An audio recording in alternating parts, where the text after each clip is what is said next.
So we're going to rebuild the Portland Trailblazers in 2K18. But before we do all that, we're going to need a proper intro. So let's do that right now.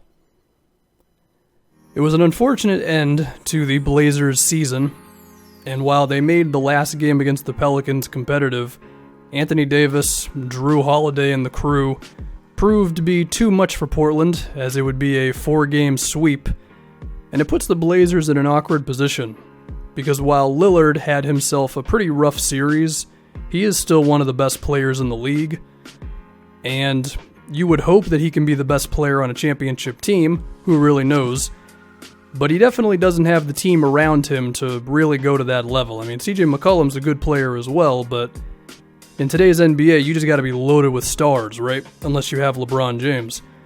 So that's what's gonna be the point of this rebuild, to try to pull at least a third star onto this team, and we'll see what we can do from there. There are some good complementary pieces. Aminu can defend a few positions, and he's not a wash on offense.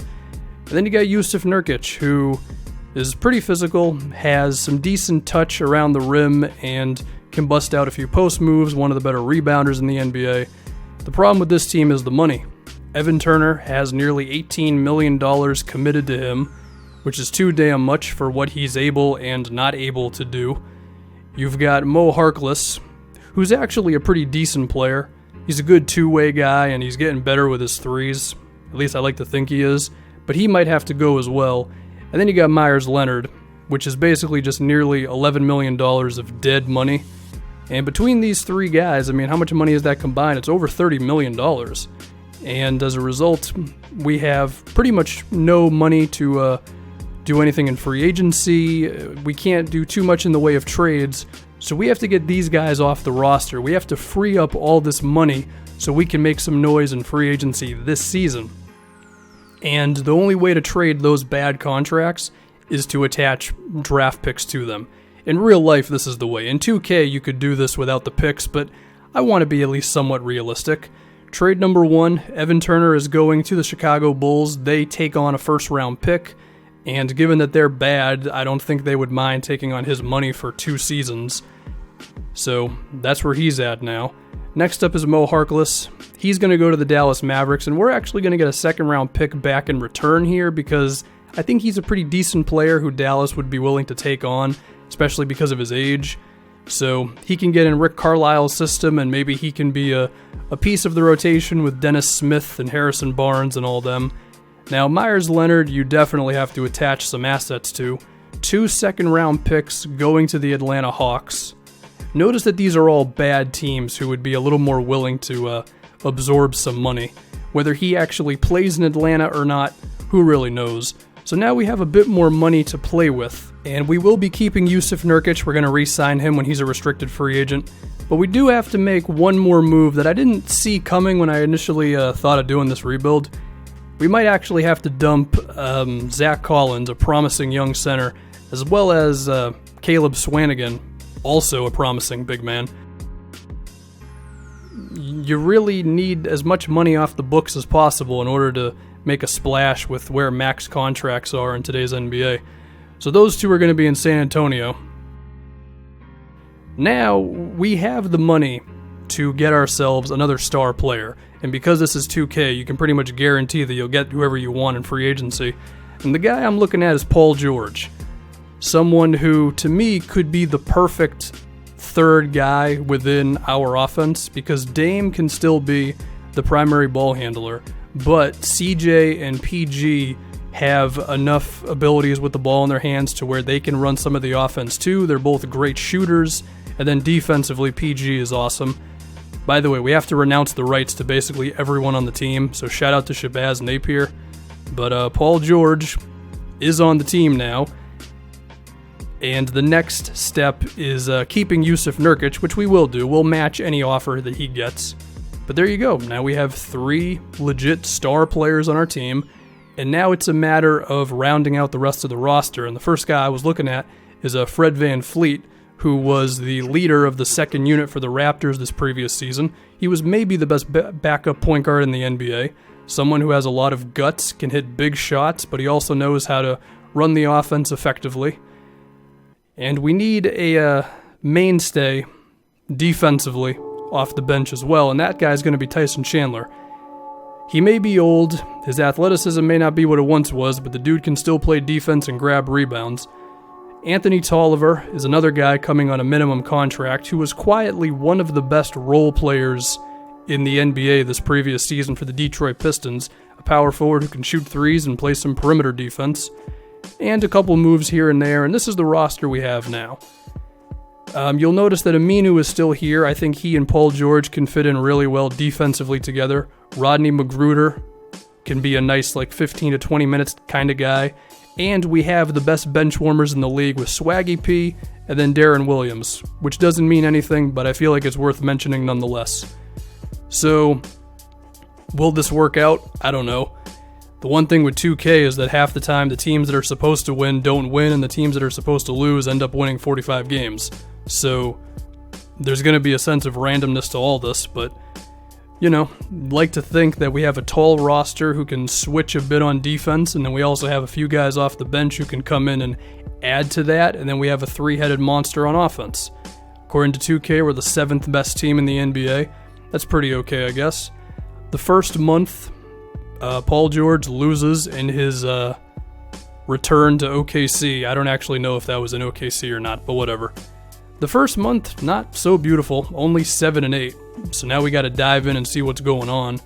Offensively, we're mid-tier, we're not great, and defensively, we're also just right in the middle of the pack. And I think a big thing to notice is that Damian Lillard is just not shooting the ball enough. He's only taking 14 shots a game, and it's cool that Paul George is getting 18 shots, but Dame is our best offensive player. He needs to be the guy who's taking the most shots and handling the ball the most and all that, so maybe he wanted to make sure everyone else was involved first. That doesn't totally make sense because it's a video game, but whatever. So we can be happy with the fact that Paul George is putting in work and CJ is doing well, but Dame has to be the main dude. And I would like to think that if that is where it should be in terms of shot attempts and all that the rest of the game will fall into place, and hopefully we can just break out of this mediocrity that we're in right now, because 7-8 is just not going to cut it. Also, we're just going to make sure that Dame is the number one option. And we have a new head coach. I don't even know if this guy actually exists, but 2K has all these coaches who are A's in offense and defense, so sorry, Terry Stotts. It seems that putting Dame at the front of the offense is working out for us, because now the team just can't lose, and we are playing some weaker opponents. We had the Grizzlies and the Nets there, but still, that's good, And you will notice that Dame up to 21 points a game, and the shot attempts among the three are a little closer, so that's good. I'd say we're going in the right direction. And now, nearly at the trade deadline, 38-19, is that what that was? Unless I can't read. Whatever, it looks good nonetheless. When all three of these guys are shooting around the same amount of shots, I think that's when we're at our best. And then defensively, we're beginning to get to some of the better teams in the NBA as well. So it seems that the team is beginning to figure things out, a more balanced offense, and the defense is coming together. This defense you assume would be good. They got better defensively the moment Nurkic showed up, and then you add Paul George and Aminu and then the size up front. Not surprising that we're up there. Fred VanVleet is doing his thing as a sixth man, 11 points, 5 assists a game. Anthony Tolliver's doing very well from outside at nearly 5 attempts from outside, shooting nearly 38%. As long as you have one or two guys who can do stuff offensively off the bench, and you have a really good starting five, that's usually about all you need. And now as the season comes to a close, we end with the the second seed in the Western Conference. Shout out to the Knicks, they got Marvin Bagley III. Him and Porzingis should be good together. And now as we look forward to the postseason, round 1 we have ourselves the San Antonio Spurs, which is probably the worst team to face in round 1, because Popovich is going to pull something out to stretch this thing to at least 6 games, I have to assume. Even if we may be the more talented team, outside of Kawhi, I think we're definitely a better roster than they are. DeJounte Murray definitely intrigues me as a point guard, but I think it's safe to say that he's not there quite yet. But even so, they have gotten us to a Game 6, so that's an accomplishment for them. But eventually the better team won, and we'll see in the deciding Game 6. Kawhi had himself a game. Nobody else was really able to back him up. Who knows what's going to happen with that situation in real life, man. You have to assume that he's going to be on the Spurs moving forward. That would just be too crazy for him to actually not be on that team next year. But Paul George was able to match him. PG is always interesting because I do feel like his offense goes up a level in the playoffs, whether it's he's not as aggressive enough in the regular season or whatever it may be, but once the playoffs come around, dude is definitely legit. Round 2, we have ourselves the Nuggets, who offensively should be a lot to deal with. I mean, you have Jokic at center, they have a decent amount of shooters. Jamal Murray, of course, can show some Steph Curry signs at times. And we only won 3 more games than they did, so this should be a contested series. Also, should we notice that the Warriors lost in round 1, so suddenly the West is way more open? Well, we won that in 5 games, so that's cool. And it seems that the Rockets go down to the Pelicans in 7 games. So first, we're going to take note of Damian Lillard and Paul George being a force in the last game against the Nuggets. I mean, how many points did Dame put up? 44 while making, 9 3-pointers or something? That's the stuff you need, man. You want to win a championship, you got to have those guys who can just have those all-time performances and just win you a game even if your team's not totally there.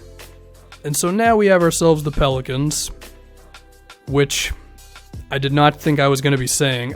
Could you consider this to be a redemption series where we lose to them in round 1 and now we have them again in the Western Conference Finals? I don't know. I guess it could be a narrative. What's going to end up happening against Boogie and the Brow, and I assume Drew is still here with his monstrous contract. And after taking a 3-1 lead, can we close this out? That we can. We're going to have the Cavaliers in the NBA Finals, but first we got to look at this. It seems that CJ finally got himself in the highlights. For a bit there, it was mainly just Lillard and Paul George, so good for him. It kind of makes sense because the Pelicans don't have themselves like a wing defender who's that good, although they did have Lance Stevenson there who's not horrible. Anthony Davis and DeMarcus Cousins not able to go nuts against us, both of them with only 19 points, which I guess you can attribute that to the defense that just got better throughout the season. I mean, we started out mid-tier, and then we managed to get to at least the top 10, which means it was really good for a stretch of the season. But anyway, the Cleveland Cavaliers, which I have to assume is basically the same roster as real life, so it's LeBron James and a bunch of mid-tier NBA players, I guess, depending on which Kevin Love's going to show up. I mean, the name of the game is trying to deal with LeBron, right? I would like to think that between Paul George, Anthony Tolliver, Aminu, Nurkic, Tyson Chandler, we have ourselves enough size and muscle to where he can't just barrel through us and get to the basket and just do whatever he wants to do. But even with all that, we've seen that, if LeBron's going to put up 51 points against the Warriors, there really isn't a defense that is going to be able to stop him. But if we can just make his job a little more difficult, that could be the difference between a loss and a win in this series. They were only the 4th seed, which means regular season LeBron didn't care, as he often does. We managed to win the first 2 in Portland, but I have to assume LeBron's not going to go down that easy. It's a 2-2 series, 3 games left in this thing. We win Game 5, Game 6 in Cleveland, and there you are. Your Portland Trailblazers are the NBA champions behind a Paul George Finals MVP performance. I'll be honest, I didn't think that this would happen in the first season. I was prepared to be simulating a few years, but, 2K doesn't always make sense. Again, the Warriors lost in round 1, so at that point, it's like anything can pretty much happen. That's a cool sight, Dame and CJ. Hopefully those two wouldn't have to be broken up for these Blazers to have success, but I also don't assume that these guys can easily just get rid of the money that's on their books. I don't know. I mean, you would have to attach some draft picks to make it happen, and leave it up to 2K for ruining the moment by having the NBA Finals podium be glitched to where it's still there from the previous animation, and as a result, well, you see what's happening. This makes no damn sense. But nonetheless, the Blazers are the champions, and, well, I don't have anything cool to say for an outro, so hopefully Game 2 of the Finals tonight is pretty decent. To plug my podcast, I talked about Game 1 in the previous pod, which you can find in the description.